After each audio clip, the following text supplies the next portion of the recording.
니체는 1844년 독일 루터교회 목사의 아들로 태어났습니다. 5살 때 아버지가 세상을 떠나고 또 6살 때 어린 남동생이 죽었다고 합니다. 그리고 쇼펜하우어의 비관주의의 영향을 많이 받고 또 20살 때 기독교 신앙을 버렸습니다. 24살부터 10년 동안 스위스 바젤 대학의 교수였습니다. 그리고 35살에 은퇴하고요. 죽을 때까지 당시의 종교, 도덕, 문화, 철학, 과학, 지필 생활에 몰두했습니다. 평생 결혼도 하지 않았고요. 또 나중에는 심각한 정신질환에 시달리며 살았습니다. 그리고 10년 동안 정신병원에서 마지막 생애를 보내게 되죠. 제가 예전에 학생일 때 니체에 대한 페이퍼를 써야 했던 적이 있습니다. 그의 글들이요, 제게는 반감을 주기도 했지만 또 한편으로는 고개가 끄덕여지는 부분도 있었습니다. 사실 굉장히 많았습니다.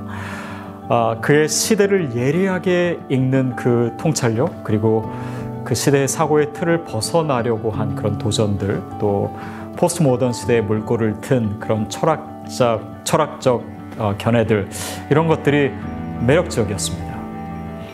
니체의 눈에는요, 세상에는 진리는 없고 욕망, 즉 의지만 있는 것처럼 보았습니다. 진리가 없어진 삶에 남는 것은 개인적인 욕망밖에 없다. 의지지요. 그래서 진리는 아무것도 없다. 그는 그렇게 주장하고요. 그리고 인간은 그냥 자신이 원하는 것을 추구하기 위해 진리를 내세울 뿐이다. 라고 말했습니다. 니체가 보는 삶의 궁극적인 에너지는요, 그래서 will to power, 그러니까 권력을 갖고자 하는 의지입니다. 인간이 추구하는 것들은 그것이 돈이든 명예이든 진리든 경건이든 무엇이든 간에 욕망, 그러니까 즉 권력을 향한 의지일 뿐이라고 그는 주장하죠. 즉 인간에게는 진리로 포장된 권력의 의지만 있다는 것입니다. 그는 이러한 생각의 기초에 기독교를 맹렬하게 비판합니다. 그가 바라본 당시 기독교 사회와 기독교인들은 큰 모순에 빠진 존재들이었습니다. 성직자들은 교권주의에 빠져 있고 성도들은 신앙으로 위장한 채 자신들의 능력과 어떤 힘의 논리만을 주장하는 그런 존재들로 보였던 것이었죠. 그래서 그런 세속적인 삶의 방식을 가진 기독교인들을 니체는 보면서 크리스찬의 삶이 하나님과 무관하다, 이렇게 느꼈던 것 같습니다. 하나님을 믿는다고 하지만 실제로는 믿지 않는, 그래서 그는 기독교를 비웃습니다. 그리고 그는 외칩니다. 신은 죽었다. 물론 그것은 니체가 신이 죽었다라고 하는 것을 증명해냈다라고 하는 것은 아니지요. 근데 경건의 모양은 있지만 마음은 하나님을 떠난 당시의 교회와 크리스천들을 빗대어서 그렇게 말한 것입니다. 그가 또 이렇게 얘기합니다. 기독교인들은 진리를 원하지도 추구하지도 않는다. 오직 그들 안에 있는 것은 힘에 대한 의지일 뿐이다. 니체는 그리스도인들이 진리와 의지, 그러니까 힘을 갖고자 하는 욕심을 분리시키고 진리의 존재를 무시한다라고 여겼습니다.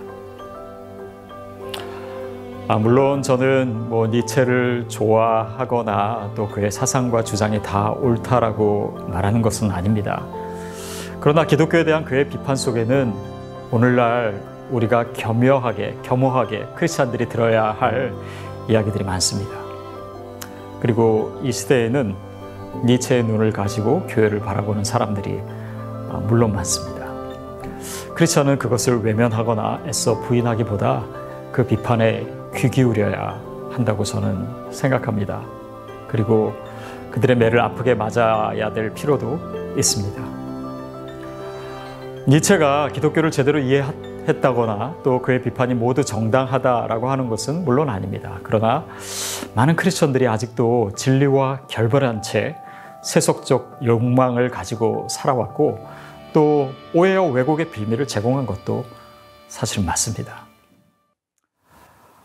제가 영국에 있을 때요, 믿지 않는 청년들이 교회에 많이 왔습니다.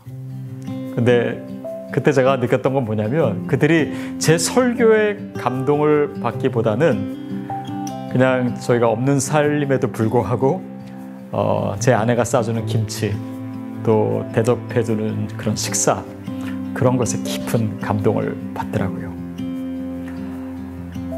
프란시스 아시시라고 하는 사람이 이런 얘기를 합니다. 항상 복음을 전하라. 그리고 필요하다면 말을 사용하라. 왜냐하면 기독교의 진리는 말이 아니라 삶이기 때문입니다. 많은 크리스천들이 지금도 진리에서 벗어난 삶으로 기독교 신앙을 훼손하고 있습니다. 근데 그렇다고 해서요, 기독교 안에 진리가 없는 것은 결코 아닙니다. 니체의 눈에 비친 기독교인들과 당시 기독교 사회가 진리를 반영하는 전부는 될 수 없겠죠. 니체가 자신의 제한된 경험과 시선을 가지고 진리의 문제를 더욱이 진리의 존재 여부를 판단하려고 한 것은 사실 지나친 면이 있지 않나 싶습니다. 진정한 크리스찬은 과거에도 지금도 또 견고하게 서 있고 사실은 보이지 않는 곳에 굉장히 많습니다. 기독교의 역사는 잘 보이지는 않지만 바로 그런 분들을 통해서 쓰여지고 있다고 저는 믿습니다. 그래서 하나님은 그들을 통해서 수면 아래에서 소망의 물줄기를 흘려보내시고 있는 것이죠. 기독교에 대한 비판이 거세지고 사회에서 교회 위상이 곤두박질 치고 있는 시기야말로 교회와 성도들이 자신을 돌아보고 회개하고 변화되어야 될 때입니다. 그렇다면 그런 소망은 다시 싹트고 교회와 성도는 다시 진리 위에 견고히 서게 되고 세상은 그것을 알아보기 시작할 것입니다. 여러분이 기독교의 진리를 그래서 정말 진실된 모습으로 또 아름다운 모습으로 볼 수 있게 되기를 소망합니다.